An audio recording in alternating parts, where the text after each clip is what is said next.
ETF index mutual funds నేర్చుకుని stock మార్కెట్లో రాణించాలనుకుంటున్నారా? వెంటనే ఈ నెంబర్కి కాల్ చేయండి.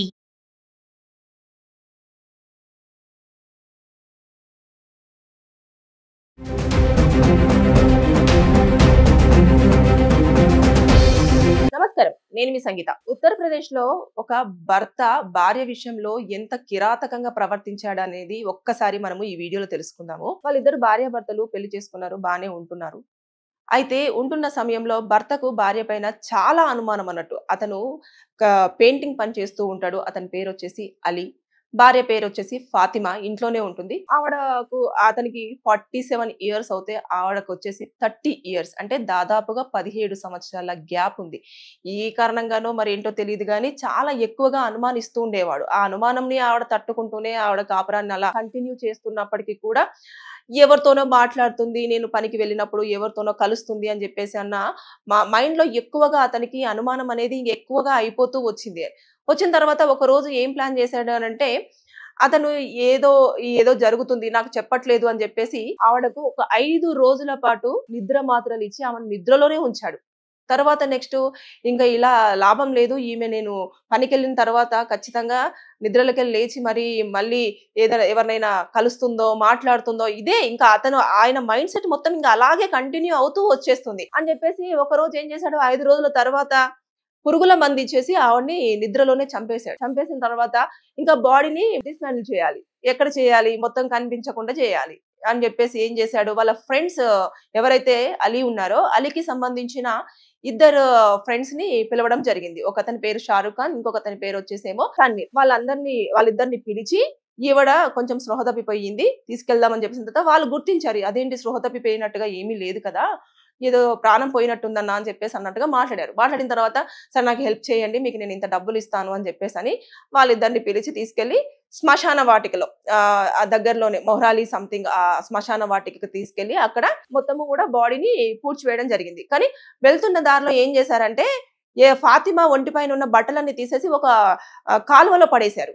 కాలువలో పడేసి ఇంకా వాళ్ళు వెళ్ళి బాడీని మొత్తం పూర్తి చేసి ఇంకా ఏమీ తెలియనట్టు ఇంటికి వచ్చేసి ఫాతిమా మొబైల్ నుంచి వెళ్ళి తనకు మెసేజ్ పెట్టుకున్నాడు తన నెంబర్ కి. ఏమని, నాకు నువ్వు నచ్చట్లేదు, నేను నా ప్రియుడితో పారిపోతున్నాను, నువ్వు వేరే ఆమెని పెళ్లి చేసుకొని నీ జీవితం నువ్వు ఎంజాయ్ చెయ్యి, నన్ను మాత్రం ఎట్టి పరిస్థితుల్లో డిస్టర్బ్ చెయ్యొద్దు అని చెప్పేసి అందులో మెసేజ్ ఆయనకు అనుకూలంగా పెట్టేసుకొని పోలీసులకు ఎలాంటి అనుమానం రాకుండా పెట్టేసి ఇంకా దాన్ని సెండ్ చేసుకొని గమ్మున ఊరుకున్నాడు. ఉన్న తర్వాత ఫాతిమా కనిపించట్లేదు. వాళ్ళ ఫ్రెండ్ ఇతనికి ఫోన్ చేసి అడగడం జరిగింది, ఏమో అమ్మ నాకు తెలీదు, ఇట్లా నాకు మెసేజ్ పెట్టింది, లవర్ తో పారిపోతున్నానని చెప్పేసి అంది, ఇంకా నేను కూడా పట్టించుకోవట్లేదు, ఇంకా తన జీవితం తను బ్రతుకుతాను అనుకున్నప్పుడు నేను ఎందుకు డిస్టర్బ్ చేయడం అని నేను కూడా వదిలేశాను అని చెప్పేసి అంటే, అరే ఫాతిమాకు ఎవరు లేరు, నాకు తెలుసు ఆ విషయం అని చెప్పేసి ఫ్రెండ్ వెళ్ళి పోలీస్ స్టేషన్ లో కంప్లైంట్ ఇచ్చింది, నా ఫ్రెండ్ని ఎవరో కిడ్నాప్ చేశారు, కనిపించట్లేదు అని చెప్పేసి ఆగస్టు 15వ తేదీన కంప్లైంట్ ఇచ్చారు.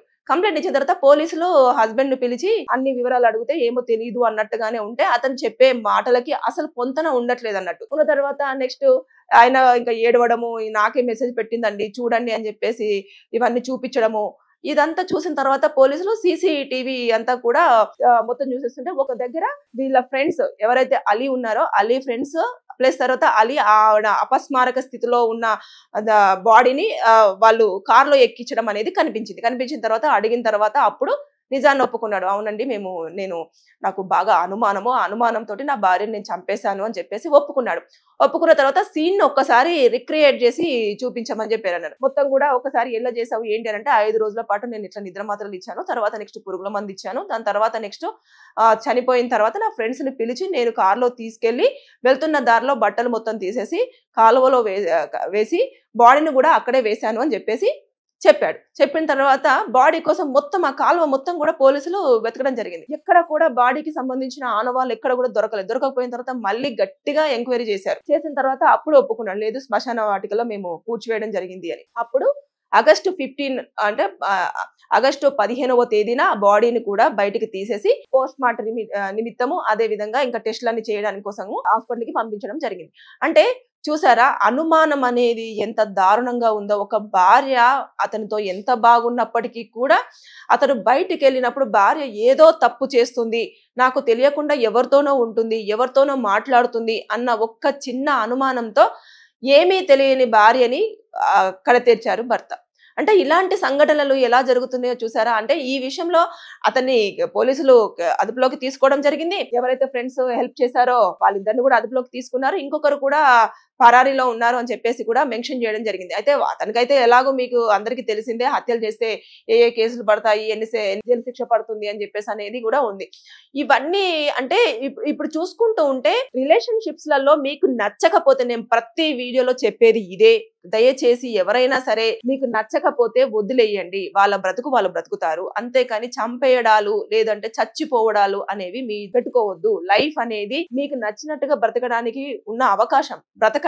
అంతేకాని ఇంకొకరి లైఫ్ లో కూడా మేమే ఉండాలి, మాతోటే ఉండాలి, మాకు నచ్చినట్టే ఉండాలి, లేదు అనుకుంటే నేను ఇలాగే ఉంటాను, ఇలా ఉంటే నేను ఉండాలి అని చెప్పేసి ఇలాంటివన్నీ హింసించకండి. లేదు అనుకుంటే వాళ్ళ పెద్దలను పిలిపించేసి నాకు ఇలా అనుమానంగా ఉంది అని చెప్పేసి అన్న తర్వాత వాళ్ళు అంటే అడగండి, ఫస్ట్ అడిగి తెలుసుకునే ప్రయత్నాలు కూడా చేస్తే బాగుండేది. అతను అలా చెయ్యకుండా ఎంతసేపు అనుమానంతో భార్యను మొత్తం కోల్పోవడం జరిగింది. అనవసరంగా జైలు పాలవడం జరిగింది.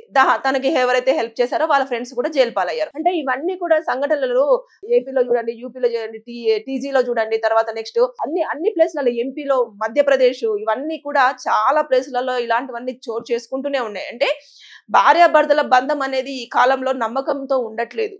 అంటే అంత అనుమానాలు, అసహించుకోవడము, కోపతాపాలతోటే బంధాలన్నీ ఈ మధ్య కాలంలో రన్ అవుతూ ఉన్నాయి.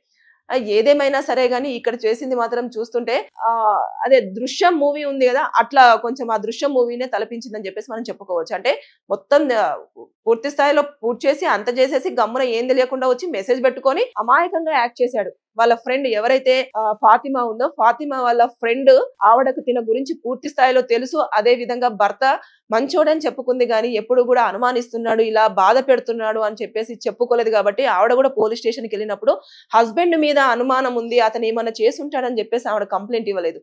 నా ఫ్రెండ్ మిస్ అయిపోయింది, ఎవరో కిడ్నాప్ చేసి ఉంటారు, ఆవిడ ఎక్కడికో వెళ్ళిపోయింది, దయచేసి వెతికి పెట్టండి అని చెప్పేసి చెప్పిందే తప్పించి ఇతని మీద అనుమానం వ్యక్తం చేయలేదు. అంటే చూడండి, ఇలాంటి భార్యలు కూడా ఈ సొసైటీలో ఉన్నారు. దయచేసి అర్థం చేసుకోండి. నచ్చకపోతే మీరు వెళ్ళిపోండి, వాళ్ళ లైఫ్ లో నుంచి వెళ్ళిపోండి. మీ మానసిక పరిస్థితి బాగాలేకపోతే మీరు హాస్పిటల్కి వెళ్ళి చూపించుకోండి. అంతేగాని అనుమానము అనేది చాలా పెనుభూతము, ఇలాంటి ప్రాణాలను తీసే అవకాశాలు ఉంటాయి. సో జాగ్రత్త అండి. బంధాలు అనేవి నమ్మకంతో నడుస్తాయి. నమ్మకం పెట్టుకోండి. మీకు ఏదైనా అనుమానం వస్తే కూర్చొని అందరి ముందు డిస్కషన్ చేసుకొని దాన్ని ఫుల్ ఫ్లెడ్జ్డ్ గా క్లియర్ చేసుకునే ప్రయత్నం చేయండి. అంతేకాని ఇలాంటివి మాత్రం చేయొద్దు అనేది నేను ఈ వీడియో త్రూ చెప్పాలనుకుంటున్నాను. Thank you.